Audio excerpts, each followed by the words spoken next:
The latest progress on the Ontario line shows a project that has finally moved beyond the years of planning and preliminary work into a phase of major, highly visible construction across the city.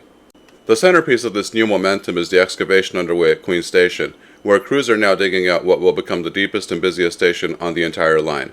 With more than 100,000 cubic meters of rock and soil being removed and future platforms sitting 40 meters below street level, this station represents both a massive engineering challenge and a crucial future transit hub. When complete, Queen will handle more than 15,000 riders per hour during the peak, providing long-needed relief to the overcrowded Yonge University line. Complementing this progress, work continues to advance on both eastern and western tunneling segments.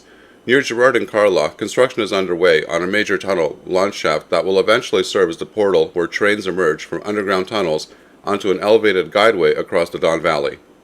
In the west, preparations continue for tunnel boring machines that will carve twin tunnels from Exhibition toward downtown, with foundational work, slurry walls, and utility relocations progressing steadily.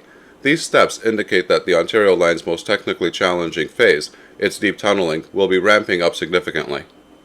At Exhibition Station, the western terminus, crews are transitioning from early works into full station construction.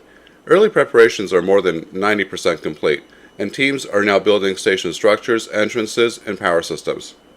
Utility crews have also been working overnight beneath the GO Rail corridor to install infrastructure needed for future power substations.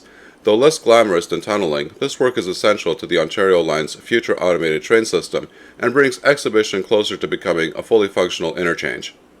Across the route, construction is intensifying from west to east. Excavation and slurry wall work are all at major downtown sites such as Osgoode, Moss Park, Queen Spadina, and King Bathurst. In the east, deep foundation work continues for the massive maintenance and storage facility in Thorncliffe Park, which will eventually house the Ontario line's automated trains, testing systems, and overnight storage. Preparations are also advancing at Pape and Danforth, where foundational structures are being built to support the future station box that will link the Ontario line to Line 2.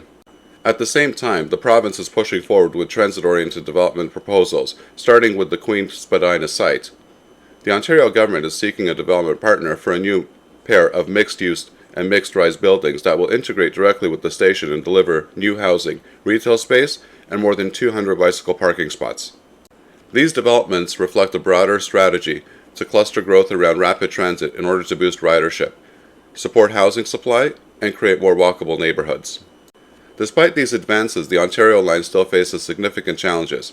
Metrolinx has warned that building a subway under downtown Toronto is similar to open-heart surgery, a comparison that reflects the complexity and disruption residents are already experiencing. Noise, dust, lane closures, and utility work are common near station sites, especially along Queen Street. Residents have raised concerns about environmental impacts, tree removal, and heritage preservation, prompting Metrolinx to expand its community engagement programs, establish liaison committees, and implement new mitigation measures. Even with these efforts, the disruptions remain a major point of friction. Cost and schedule pressures also continue to hover over the project. With a total price approaching $27 billion and a projected opening in 2031, the Ontario line has little margin for delay. Mega projects of this size inevitably encounter complications, but the widespread synchronized construction underway in 2025 indicates that progress is real and accelerating. Excavation is growing, tunnel preparation is nearing its peak, station sites are taking shape, and the maintenance facility is advancing, all signs of a transit line that is physically materializing. Taken together, this latest progress shows a city undergoing a profound transformation. The Ontario line is no longer a set of renderings and environmental reports, but a massive construction effort reshaping corridors from Exhibition to Thorncliffe Park.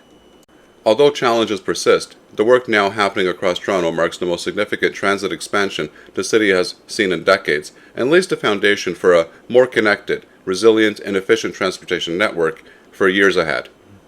I hope that you liked the video. If so, please give it a like. If you're not subscribed and want to be notified of new videos that are released, please click on the Art Toronto button here. This is the video that I would recommend for you to watch next, and I'm sure that you're going to love it. Here's the playlist for all of the latest in transit news and views that you're going to find very informative and interesting. And finally, here is the latest video. Thanks for watching and happy transiting.